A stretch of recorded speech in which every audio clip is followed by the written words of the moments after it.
Welcome back to the show, everybody. On today's episode, we have Michael "The Fort" Mckenry. The Fort is a former MLB player. He's a current Pittsburgh Pirates analyst and a good friend of mine. And on today's show, Michael "The Fort" Mckenry. Someone challenged me, so I really don't barbell bench anymore. And someone told me I couldn't do 300. I was like, dude, I can do 300 in my sleep. So I hit 315 yesterday, and the lightest I've been in a while. So I'm like 180. I hit 315. I was like, That's a good power ratio, bro. That's what I said. I was pretty pumped about it. I mean, because obviously, I'm not very tall. I'm lean, so like people don't think I'm probably. Of course, now I'm recording and I sound like a douchewad, but like people probably don't realize I'm as strong as I am sometimes. Well, but like I think the challenge is the biggest thing for me. Like, as you get out away from sports, like you miss that kind of challenge and competition. Like, so you set your sights on something. Yeah. I mean, I think a buddy, like I'd love somebody to say you can't do X. To be like, all right, when's the date, bro? It is the best thing in the world when someone challenges me. Because I was just talking about this. I want to find a new type of competition that I want to compete in. Now that obviously, I'm not an athlete anymore, but like my problem is I'm very picky. I'm never going to be a marathon runner. I'm never going to be a bodybuilder, and I'm never going to do CrossFit. So I'm like running out of challenges to where I can like full on train for something and show that like I can still get after something in some capacity. So before we get all the way into that, I got a cool story. So I just did a fantasy camp in Nashville. For everybody not an understanding of what a fantasy camp is, it's 35 or older dudes literally put on a Pirates uniform and they play against older dudes. So 35 and older at an 82-year-old and at a 38-year-old. So very huge, vast undertaking when it comes to talent, ability, bodies that actually move properly. A lot of things going on. But I had this one guy. He was my center fielder. He's the fastest man in the world above 55. Wow. So he just lost last year in Worlds. So I'm talking about USA, get up. But he started because he had kids late in life, past 40, which I pray that's what our story is. And he wanted to do something to keep him young. So he was like, I only have so much time at work. What can I do workout wise within an hour that really taxes me and really feel like I get something out of it? So he started running. And then all of a sudden he realized, hey, dude, I'm pretty fast. So he did a competition. He lives in Oregon, so perfect place because it is running club. So they move out to Oregon. He joins this Nike running club, shows up with a V-neck white t-shirt, like a Hanes t-shirt, and basketball shorts, like those long ones, like that we used to wear, early 2000s and 90s. Allen Iverson probably made famous. Goes out and runs and just destroys people, but they called him mustard stain because he came out with his, white V-neck. So he looked like a redneck out in Oregon running against people that were really serious about it. Didn't even have track shoes. So he won his first event, went second event. Then he's in regionals, wins that, still in the white t-shirt and his basketball shorts. Then obviously once he gets to nationals, he's part of USA. Nobody knows who he is, wins that, and then goes over into Worlds and wins that.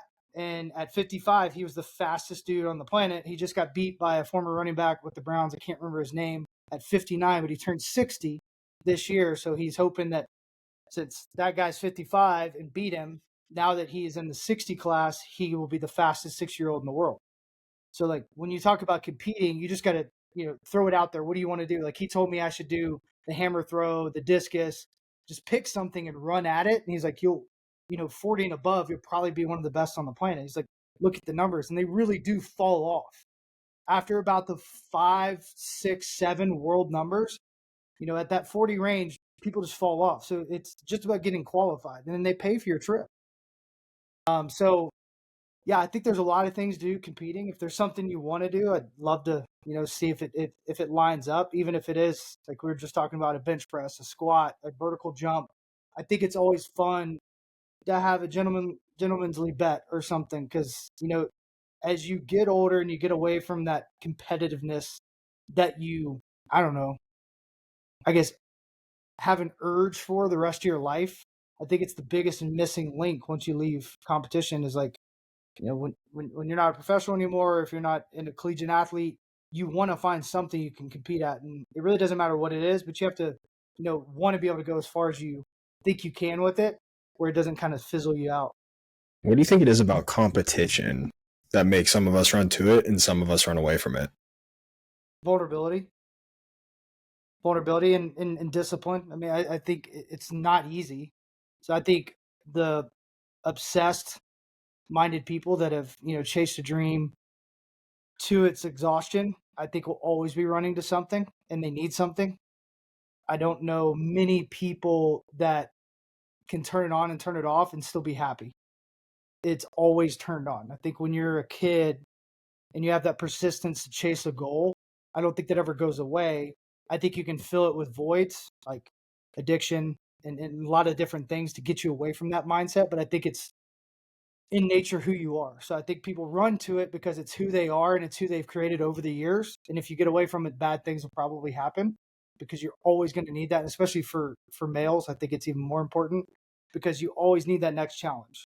And the people that run away from it, I think it's because they don't want to be vulnerable. Whether it's they're chasing, perfectionism, which is impossible, and that really is just something that is fake. And I don't think if you say you're a perfectionist, I think it's completely fake. I think you're just scared. I don't think you're willing to go that next level because you don't want to be vulnerable. So I think it's discipline and vulnerability is probably the two biggest things because the discipline side as you get older is probably more important and harder. You keep saying vulnerability. I don't think you're saying vulnerability in the same way that other people look at it. Can you define vulnerability in your own terms? Because having known you for a while, I know it's a little bit different what you're talking about. Yeah, a long time ago, I I had a bunch of issues as a kid. We've talked about it before, learning disabilities, but words were a problem. So I couldn't sound out things. I couldn't understand the things that most kids could pretty easily. Like, when we had to do spelling stuff, I really struggled. But as I've gotten older, I've kind of doubled back on that and said, well, how can I use this to my advantage? Because I've learned differently. You know, it's helped me in a lot of ways I didn't realize, being able to look back and have hindsight. So what I started doing is when I learn a word, I kind of look at its origin and try to figure out like what did this mean prior to our understanding what it meant. Because if you look at today's society, I mean, they want to change the definition of mother and father. They want to change the definition of he and him. They want to change everything, and that's been throughout time. But they used to do it in words that gave warriors or gave men, a masculinity that they didn't want to see. Because if you have a bunch of masculine men in times of war, in times of, you know, dire straits or anything else, you give that vulnerability to men, it really meant courage. So it was Cora, the Latin word cor, which means courage. So vulnerability's original origins Latin, and it meant courage. And that's pretty much across the board when you look back at what vulnerability really is. And if you think about it, that makes sense, right? Like being vulnerable takes a huge act of courage to do because it's not simple. And in today's society, I think it's one of the hardest things to do. And I want to preface that with the sense that it's not about what you're willing to be have courage about. It's what you should have courage about. So I'm going to pat myself on the back because I said something that made myself vulnerable in a small sense, but yet you're overweight and you're not speaking to the elephant in the room that may be your biggest problem. You're drinking at night. You're, whatever. Like being vulnerable is putting it out there in the sense of like where it's super uncomfortable and you maybe don't want people to know. It's where that darkness really comes to light, which ultimately is the definition of character. So it's going to come at some point. It's how are you going to use it? And I think that usability factor is what real courage and vulnerability looks like. Similar to failure, which is something that you've attested to need and to be ordered in order to grow, right? So, all the failures early in your life, do you think that those led and taught you how to be as successful as you are today? And how did you stay afloat during those darkest times? Um, I think every failure has a lesson. Whether we use it or not is a different question and probably a different story. If you don't use it, I think it leads to another lesson. until it leads to maybe a fall into the pit. I think if you see something and you fail and you're just running over it again and again, you're going to end up in a place and be very confused, and you're going to be on that hamster wheel that has no real end. So I think you have to use the good, the bad, and the ugly in life, but it's not just how you use it; it's how you use it as a platform. So I'm going to take it a little bit further. Like what you go through, you have to not just walk through, but you have to use to prop up your brand and who you are because it's made you that person. And that's going to help someone else. I feel like biblically, that's exactly what God asked you to do. It's like use your most insecure and vulnerable moments of being an actual human, because we all have them, and help someone that's going through it to have maybe a cheat code or maybe a giant leap forward to get to a better version of themselves that you couldn't get to without walking through that. So hopefully they don't have to walk through it, or even if they do, they can get through it faster. So yeah, I think everything is a lesson and it's opportunity. I think on both ends of the spectrum is pretty much the same, and nobody really talks about it like this. But I think success is another way of looking at, yeah, it's success in worldly view, but where do you go from there? Because it's the same aspect as when you fail, where do you go from there? And they have two like ends to the means, but you have to make the choices to go those ends. And every choice you make has a consequence, and those consequences matter. And every consequence is going to teach you something else, and every choice that you make is going to lead you to that. So it's an interesting question, and I think it leads to dark times if they start to stack. To finish out that question, I think if you face things head on, a lot of times they don't. But going back to our original talk about having goals, being competitive, it's like why am I going to do it?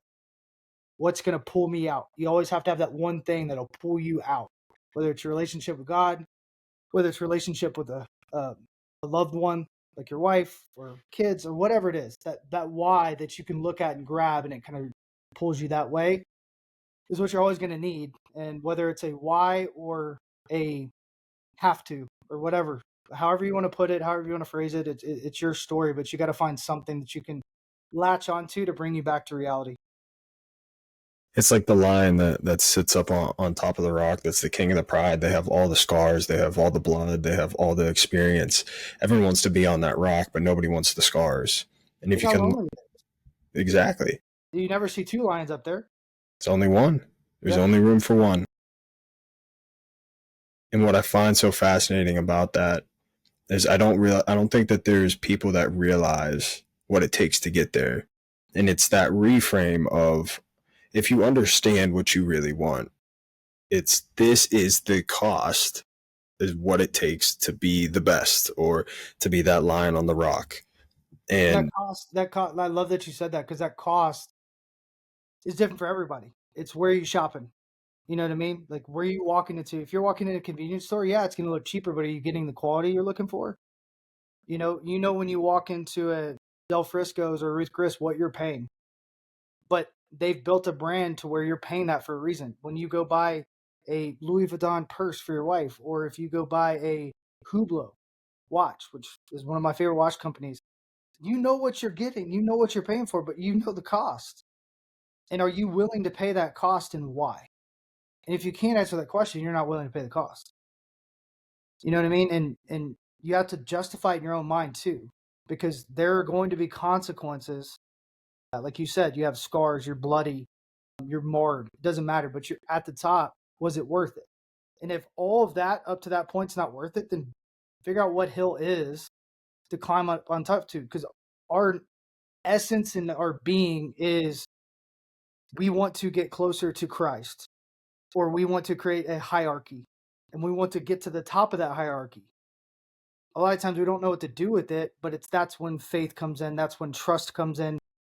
But if you can't define what it's going to take and say, yeah, I'm going to do that. And I've talked to you before about signing the contract. What if everything in life was a transaction? You went to your lawyer, he drew up a contract, and there was an actual consequence. Like, you will lose your house and home if you do not follow through on this. Now, is that enough? Is that enough of a consequence to do it? I think for most people, they don't realize how good life is and they let it fall.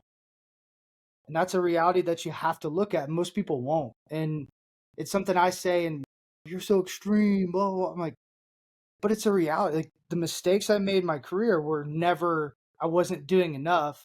It's, did I get comfortable? I asked those questions of myself more than I say anything about the work, but was I working the right way? Did I have the right accountability? Was I with the right people? And I'm telling you right now, if you have a big enough consequence, you're not going to ask that question. You're going to know the answer. How do you know if you're paying the right costs? Because everyone's paying a cost for something they're doing. How do you know if what you're paying is worth it? I think that's a in the dark figure out moment. So what I mean is, what are you chasing? In the sense of like, if you're chasing glitz, glam, and glory, that's lonely. So if you don't have something that allows you to sleep well at night, figure out why. And I think that's the hardest things to figure out. I think, am I doing the right thing? And that's why, you know, I go back to faith. And if you do have a relationship in Christ and you do have faith, you know you can lean back on that and kind of have somebody to talk to. It doesn't matter what you believe. I'm not trying to force anything on anybody. That's on you. It's you need something. You need something to look back to give you a foundation to say, okay, is this building the kingdom properly? Whether it's the Christ based kingdom, whether it's, you know, your kingdom, whatever it is, but it's all going to lead to what is the impact I made? Because that's what fills anybody up. And sometimes that impact gets very, very diluted or delusional in the sense of like the impact you think you're making isn't anything. It's so superficial, and you have to kind of check yourself. Am I doing something that's filling my cup as much as I am pouring it out? And pouring it out always gives you more, but you got to find a way to fill it back in some capacity. But that never has a balance ever, ever, ever in life. I don't care who you are. People talk about balance. I hate that word. I hate it, hate it, hate it. It's you're walking on that thin rope all the time, and then you have to make adjustments. And those adjustments in the process, I think, are ultimately the greatest gift. I don't think it ever stops. I don't think you ever stop, you know, looking for that next thing you want to do. It's just how fast can I drop off the things that are weighing me down to get to that next thing that makes that impact, that fills that cup up, that also pours that cup out, that creates the closest thing to, you know, consistency, and then do it again. And I think the greatest thing for me is empowering others. And how do you do that with not getting trampled or ran over? Because it's easy to want to give, but you can't assume someone's going to give back. And you shouldn't ask for it. And the reality of is like you shouldn't necessarily want it. Like, I mean, Christ gave his life, like, but that's a simple answer. I'm human. We all want something. Sometimes just a thank you. And that's sometimes the hardest thing to get. So everybody will do that differently in life, I think. And I think you could be $100. I think you could be whatever. However you do that, I think don't ever forget and have gratitude for everyone that was along your path, everyone that was a part of that process, because that's another thing that'll keep you going and keep you locked in on who you are and the person you are becoming. As fast as you lose sight of that, you're on your way to a part of that hill climb that you're going to look around and nobody's around you. And then you're going to forget why you're climbing. And that is a scary place to be because it is very, very lonely. People, or you said people say you're extreme or you're so extreme. Do you ever feel misunderstood? Oh, 100%. Sometimes crazy. And I used to really struggle with that. And I still do, if I'm honest. But I think crazy wins. I think, you know, they say a lot of times if you keep doing the same thing over and over again, that's the definition of crazy. And I think that's also the definition of winning. So I think there's a very strong correlation to that crazy and obsessed to being completely successful in your terms. And it's going back to what you said, looking at it and say, what are you willing to do? And if you don't know that answer, then find the people that may, or at least start reading about people you look up to and what did they do? What did they sacrifice? What were their ultimate goals? Like Shohei Ohtani's everywhere right now. He has a list of 25, 30 things that he wants to do in his life he made as a kid. And he made some very powerful choices. Didn't chase the instant gratification at 18, which he could have come over here as a professional. But I guarantee you, over here, he would have never been a pitcher. Because that's what they're doing across the board with guys they're drafting, their two-way players. They're not giving him that chance. A guy told him, hey, stay here, become great at this, and then go. And then they can't tell you you can't do it because you've done it. And that's what he did. And look at what he's doing. And that's a sacrifice. I mean, he lost a lot of money, but that is betting on yourself and then realizing down the road he signed for $700 million. But that's not easy to do. And that's understanding the consequences and the choices you make have to have a big enough reason for you to keep going at year 4. And I always think about Olympic athletes. One time, every 4 years. And I think they have the strongest, mental fortitude out of anybody because it's year 2, you're 2 years out, you just ran your best time ever, and you're 2 years out. I'd take a week off. I'd take a month off. I'd be fine. No, you can't. I gotta show up again. And I think they get a little crazy, and I think they have the biggest probably health problems after the fact because they don't know what to pour into after that. If you don't have anything, you are churning. I think one thing or a lie that we tell ourselves is we're gonna stop. And I've been in I call it the lonely stage. I picked it up from Chris Williamson. I feel like I've been in this, for a while now where people just can't understand like what you're trying to do. They're like, XYZ will never work, or why are you working so much, or why are you doing, XYZ pursuing whatever. Like only lucky people get that, right? And That's I've changed it. What'd you say? That's laughable. Yeah, and it's so I've changed it is every time someone tells me I'm crazy, every time I feel misunderstood, it's a new signal I continue on that right path. And it's sometimes, in this lonely space until I find my next room of people who get it. It's I'm on the right path because no one understands me. In order to achieve anything great, you have to be misunderstood. And something you said too about balance, right? And I have this conversation with my wife all the time. And it's not that my wife and my kids aren't enough, they're my everything. It's that there's this other part of me that just has to go all the time because, like you said, it fills my cup. I don't know how to describe it. I don't know if I was born with it, if I developed it, where it came from, but I have to be chasing something competition wise all the time. And we started off this way. The easiest way to get me going for something is a challenge. If you challenge me to something, if I believe I can do it, I'm immediately going to pick up and be like, okay, let's go. Either let's train or let's compete right now. Don't know where it comes from. Don't know if you have a similar experience. I bet you do know where it comes from. It comes from your childhood.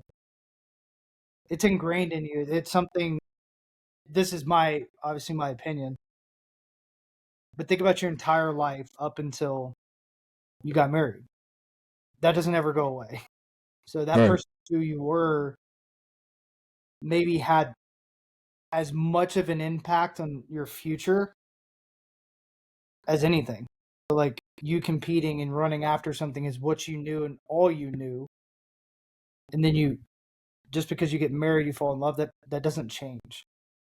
And some people will take it and pour it all into their kids. Some people will take it and pour it all into their, wife. And that necessarily isn't a good thing either.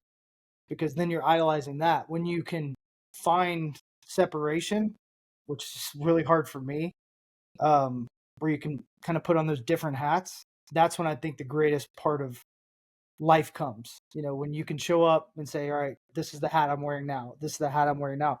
Because you're right, like that hat doesn't go away. You may try to tuck it in the corner, but it's going to be shaking and rattling and making you think all the time. And if you don't feed that part of you, you're going to put it elsewhere. You're going to have vices that I think, lead to depression, that lead to anxiety, that lead to, a lot of suffering because you're not feeding a part of you that's always been. And that's my belief. I've been through the depression, I've been through the loneliness that you're talking about, and it's a scary place to be because you don't know how to get out of it. You start grabbing, and I grab a hold of anything because I think everything's an opportunity until it's not. And right, wrong, or indifferent, that's something that I'm willing to accept. And you do have to talk through it with your friends and your family because they're going to think you're a psychopath at times. And that's okay. And I think what you said about being misunderstood is a very strong statement. It's easy to pretend like, oh, I'm misunderstood. Well, am I misunderstood or do I have a stupid idea? And then you got to look in the mirror and say, where am I at? And reevaluate. And that's why I think setting up goals, having challenges, having someone to keep you accountable, whether it's yourself, the way that you can do that is put it out there in the world. I'm going to make $1 million in a year. And then share the journey. Talk about being accountable. You want to hear critics wear you out and say, you're dumb, you're stupid, you can't do this. Then share it. And that's an easy way to stay accountable to yourself because you've put it out there. And if you care about your word and you care about what you're saying, you're going to do, or at least try to do, what you're doing, what you said you're going to do. So I think that's really, really important because we have a society that pretends that they're misunderstood, that they're a misfit in society. But are they? Are you really doing everything? Are you doing everything you understand? Because doing everything is getting really strange. And that's when I think you become really misunderstood. I don't think it's saying you know all the answers or you know the path. It's just saying that, like, I believe in this so much, I'm willing to do whatever it takes. And that's a crazy place to be for most people, but that means you're really willing to do it. I saw a statement from Andrew Huberman where he said, Love him. he's one of the best. He said, be careful when you're chasing things. He said, go live the life and then bring it to social media. Don't live on social media and try and bring it to life. Oh, that struck a chord in me. And it's people, I think, resonate most when you go and do something cool and then talk about it, as opposed to talking about doing something cool and then trying to go and do it. Or as you're building it. I don't think the process is shared enough. I think I love that statement, but I think about being able to learn Andrew's process in your stage as he's walking through that's invaluable. And I also think like there's an opportunity there too where like he's obviously doubling down on that now. So there's a balance to it, and you have to decide what you want. Like you can really do a lot of cool things. It's just depending on what's the cool thing you want to do and how much do you need to share it? Do you want to share it that keeps you vulnerable, that keeps you encouraged and moving in the right direction? So I do think there's somewhat of an understanding in your mind you have to find to see what's best for you.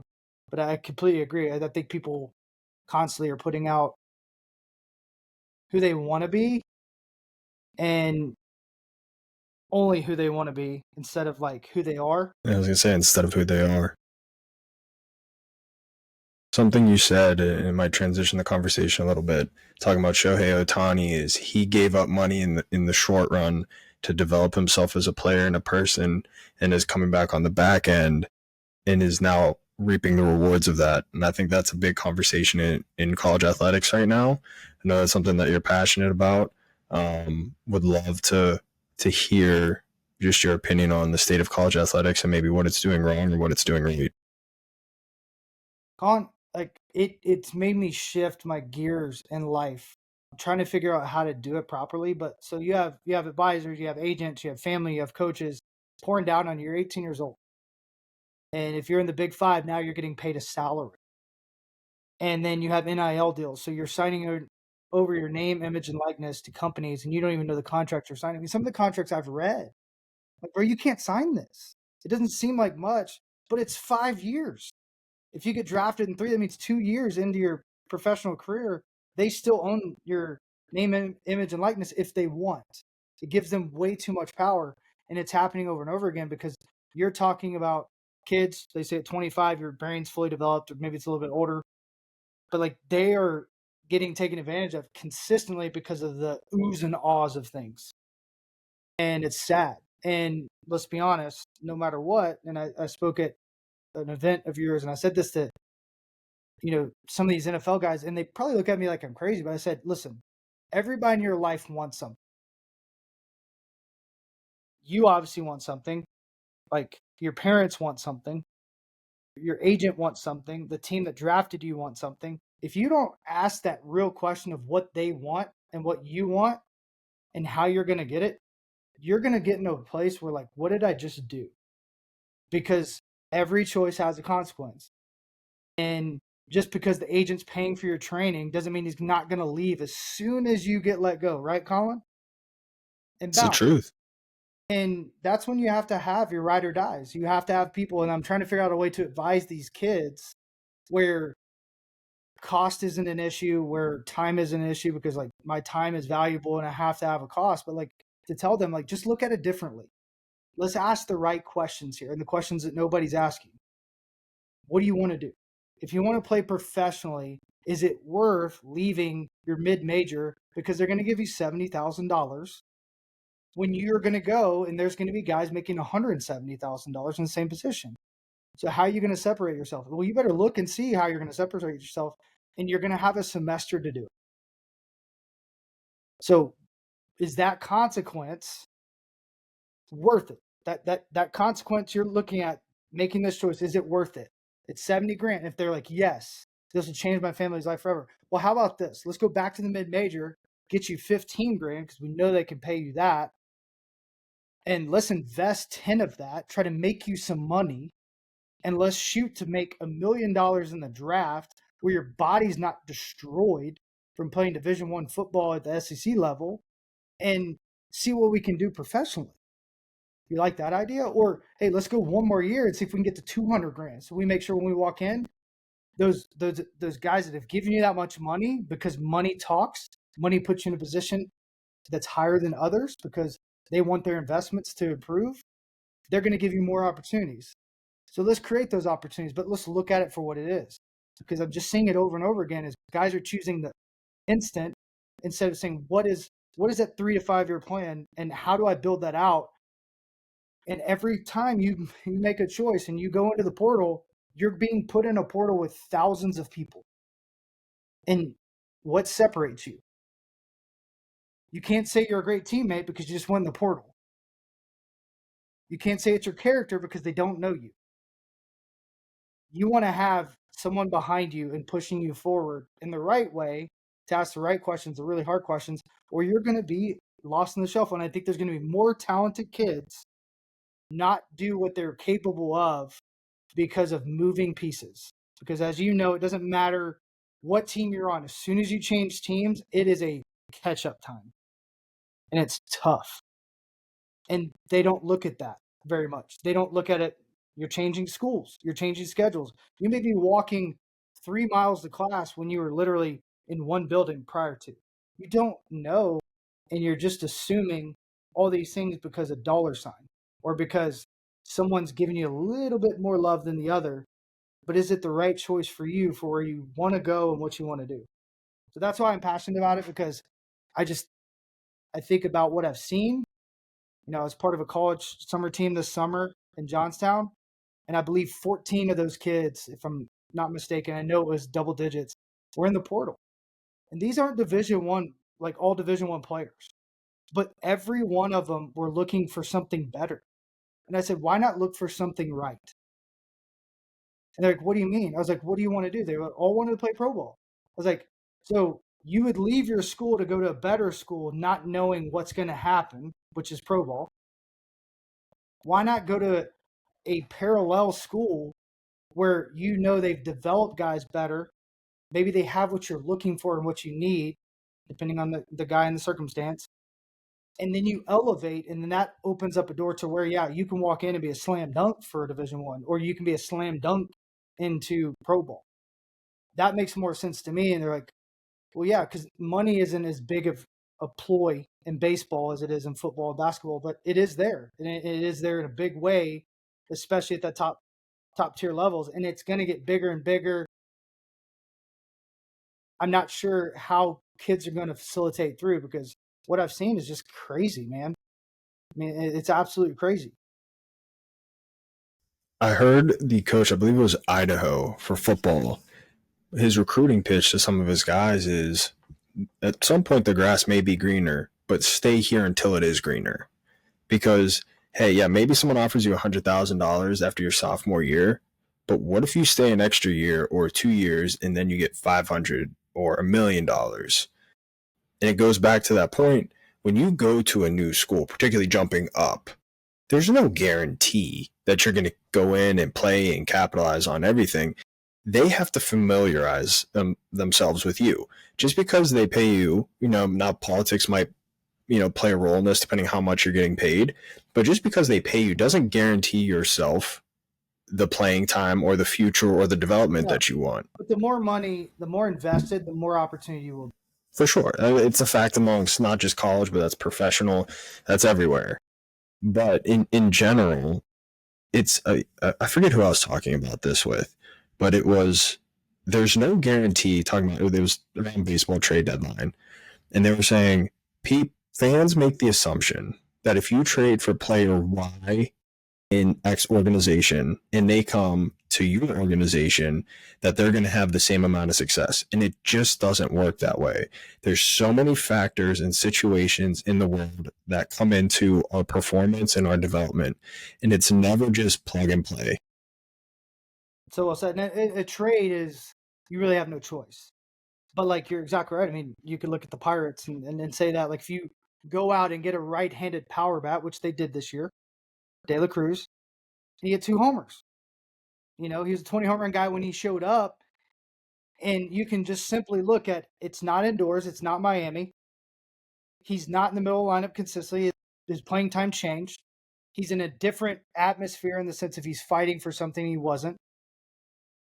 It's completely shifted, right? And then early on, he made a couple mistakes in the outfield. So that made him vulnerable. And he had to spend a lot of time working through that off the field, because he hasn't played outside consistently. He hasn't played on real grass consistently. There's so many factors, right? And the biggest factor of them all is you're bringing in a power bat that is a mid-tier, below-tier power bat in the biggest left-handed ballpark in the National League. And he's a pull power guy. Doesn't make sense. Never will make sense. But you're hoping you can, hey, I'm going to get him to a mid-tier, a little bit above mid-tier, so that doesn't matter, but it never happened. And you have a short window. And that's the same thing with these kids. They have a short window. If you're going to school for money and you're going to a scheme that doesn't work for you, you're a quarterback, running back, fullback, it's a bad situation, right? If you're going in, you're a wide receiver, and they don't throw the ball a lot, but they're going to give you a lot because they want to change, you're going into something you're completely unsure. And I'm not saying you can ever go into something with a guarantee, but you can make the best possible decision depending on what you're trying to do. Like, I have a kid that's in Middle Tennessee, and I love him to death. He's like my little brother, maybe even like a son to me. And he's a catcher. He's going to catch. He's going to catch to get, if he's ever going to go to the big leagues. Man can flat out control his barrel. So I knew that his freshman year, walking through this with him, like last year, he hit like 450, didn't hit many home runs. He's got a ton of power. And he was like, why am I not hitting home runs? Like, don't worry about it. Like, it's going to come. You already have shown you stole 30 bases, you hit 440, you didn't strike out, you walked more than you struck out, and you're the best player on your team. So, like, just understand, like, it's hard to hit homers when nobody wants to throw to you, but you somehow did what you did. So now move forward. In college, he's playing outfield, he's playing infield, he's catching a little bit. They have one of the best catchers in the conference. So is he going to catch? No. But if he hits, is he going to play? Yes. Is he a great athlete that can control the barrel? Yes. Has the power shown up in the fall? Yes. And I told him, I was like, that's the coolest part, is no matter what, you can fall back on the barrel guy. The power is going to show. It's going to be a little bit like this until you figure out where your window is. But the one thing it won't show is your athletic ability and your ability to move around because you've done it over the last couple of years, and you're not a catch first guy right now. You're a hit first guy, but you're able to play everywhere adequately, if not a little bit better at some places. And that started when he was a freshman in high school. That thought of like, I think you're going to catch. He loves catching and trying to balance that out. But it's a plan to put him in a position to where he could come in and make an impact as a freshman, the best of his ability. And his best ability right now is some things that a lot of those guys don't do. So he wasn't highly recruited until the last minute because he hit a growing spurt. The ball started jumping off his bat different, but he was hitting double after double after double because he's created a line drive approach instead of trading homers, where a lot of these kids are in that are freshmen, can't take the workload, can't move positions. They're a one-trick pony. And we made him different, from the get-go, and he made this choice. I just gave him the suggestion. I think that's what you need. It's like, look at what you are right now, build from it, and that's never going to leave. Even if you change and you develop into something different or better, you can always fall back because you have to create some type of foundation. And if you want to be great at anything, you better have some type of floor. Because that's when I think about building a team, Colin, I think about the floor first. I think about the Pirates. People ask me all the time, like, what are they going to do? I'm like, double down on pitching and defense. Like, they need a bat. I'm like, yeah, they do need a bat. But we're talking about a floor.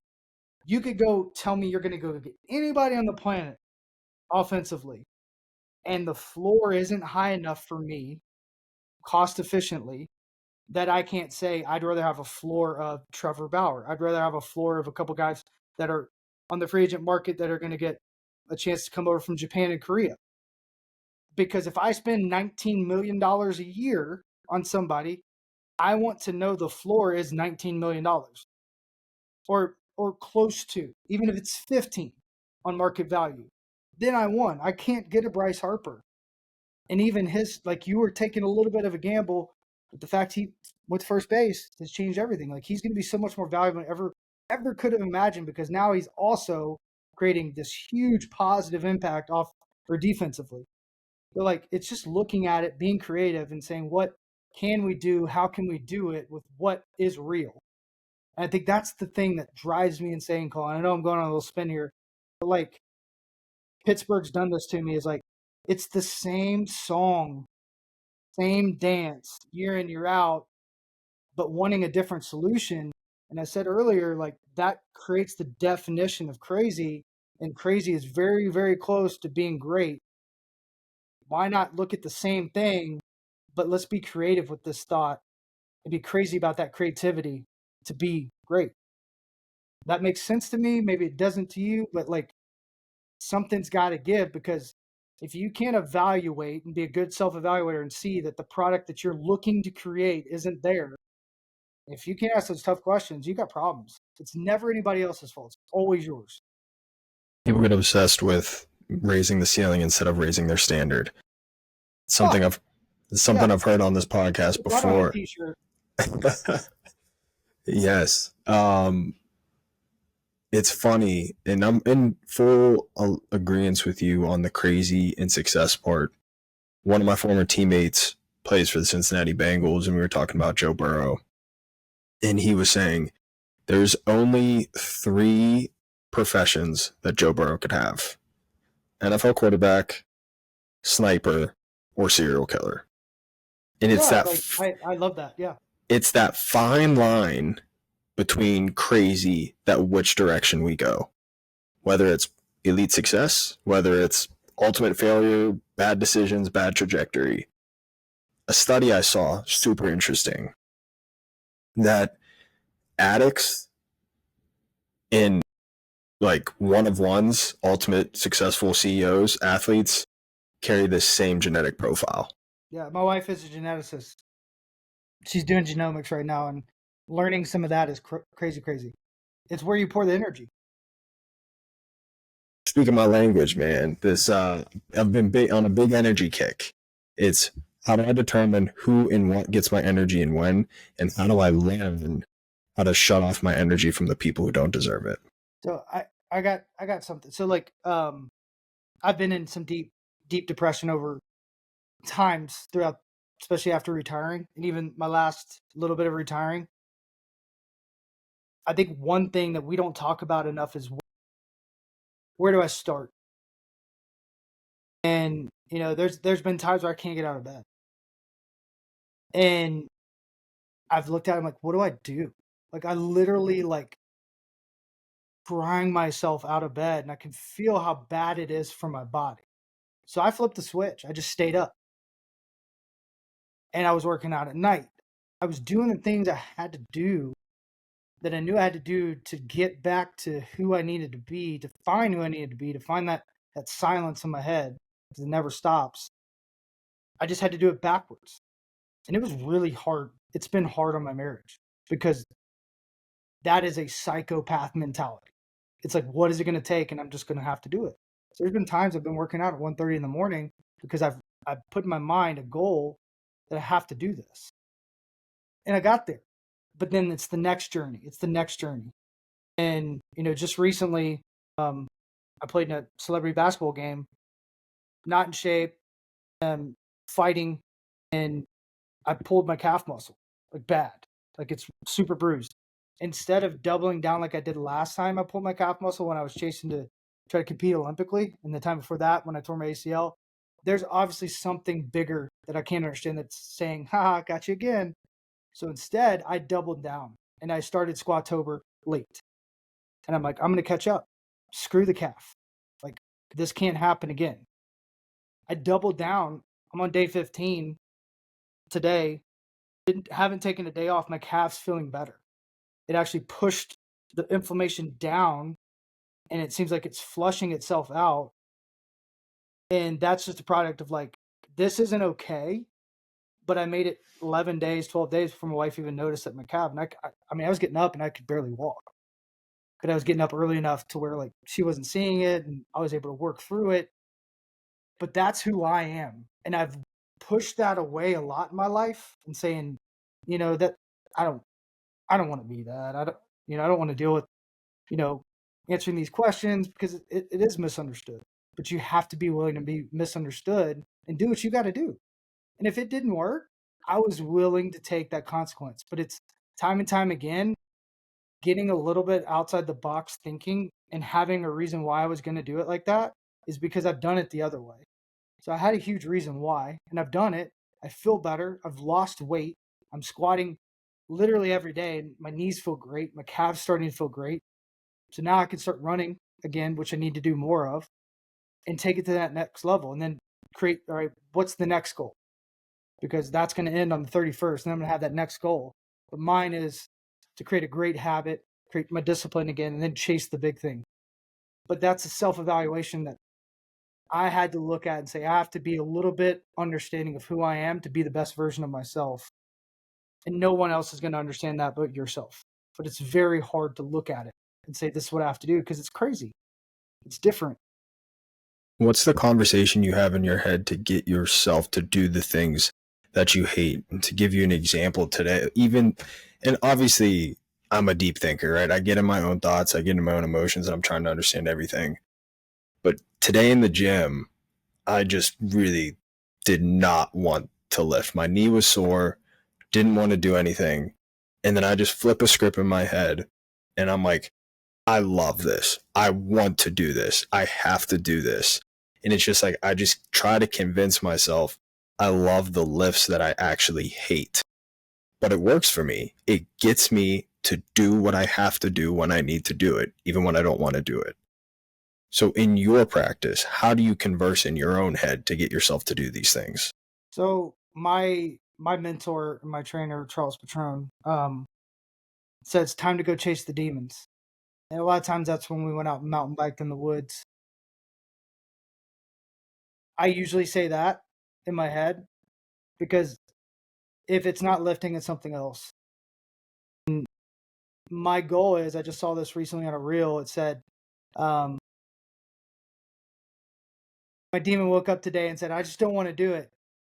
And the guy makes a gesture and says, come on, little buddy, we got things to do today. And that's the goal. It's like, you want to look at the darkest thing in your life. You want to look at the people that have hurt you the most and that have told you can't do something or whatever has been that constant of I'm going to do it, and beat it down so bad, whether it's with forgiveness, whether it's with justification, whatever it is. And then say, all right, let's go. Time to do round two. Because that gives you a bigger purpose. It gives you a bigger why. Because that's never going to go away. It's just how much you feed it, how much energy you give it. But like, I don't want that. Like, I have demons and I can go into a dark place, chasing it. So I've kind of changed the concept of like, that's his way of thinking about it. Mine is like, I want to be in parallel with this demon that's going to pull me down if I allow it, but it's going to build me up if I'm willing to look at it differently. So I just like when it's there, I'm like, all right, come on, little buddy, let's roll. And then like if I really need to go to a dark place in a moment, which I have, I got to think about some of the darkest things that have happened to me, some of the darkest moments in my life, and say it can always be this dark. Beat it. And that stems from I ran my fastest 40 one time with my trainer, and he goes, I want you to close your eyes. And he made me think about my wife getting raped 40 yards away. And I ran with everything I had and I literally fell over. And like it was such an like deep description when he was explaining it to me. I ran with everything I had. And like I was a 4.75 at best, and all of a sudden I pop out a 4.6. That's great for a baseball dude. And I did it with like anger and no thought because I'm an overthinker. And that's what he was alluding to. It's like, just let go. There's either a light or a darkness. Go get it. I was like, that's pretty simple. I know mentorship has played a big role in your life, both as a mentee and as a mentor. What is some of the best advice you've ever given?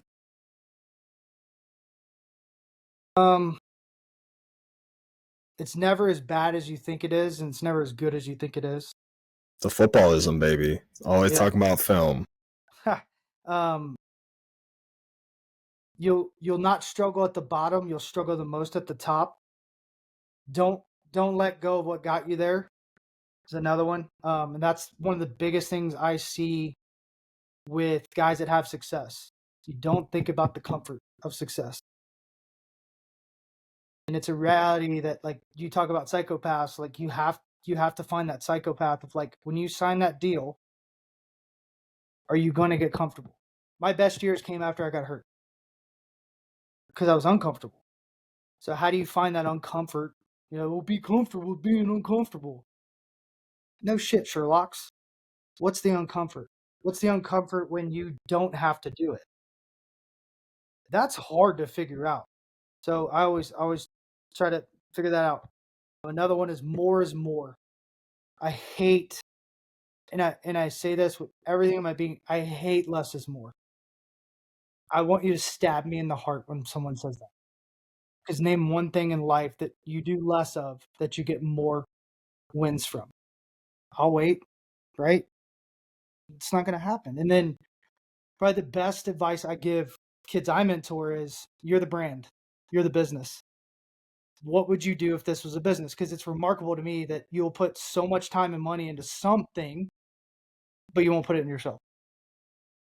So like when a guy says they want to be a professional athlete and they have the means or don't have the means, but they're swinging a crappy bat, they're wearing crappy cleats, they don't have anything to recover with. Where's your investment? If you're doing a business, what's the first thing you're going to do? Is sign up, get a bank account, get a credit card. What are you going to do to that credit card? You're going to charge that credit card. You're going to be in debt. And being in debt is uncomfortable. So being uncomfortable because you've put yourself in debt or take out a loan from somebody. Like how I've been asked for money in every way. Okay? Since I've made money. Every way. One thing I've never been asked is bet on me. Not one time. Especially when it comes to an athlete. And you talk about the fastest way to bet on somebody? That. And then do a contract where it's non-negotiable. You have a consequence, right? I'm going to give you a 10% return in a year. And if it's not that, I'm going to give you X amount of dollars no matter what, and then it's going to be a 12% return. So you have the consequence, and the longer it goes, the longer outstanding consequence is. People are willing to do that with a bank. They're willing to do that with a credit card. But they're not willing to do it with somebody that's actually going to love on them to help them try to do that. It's crazy, dude. And that's kind of where I'm trying to figure out my mentorship is like, take out the loan on time. What is that worth?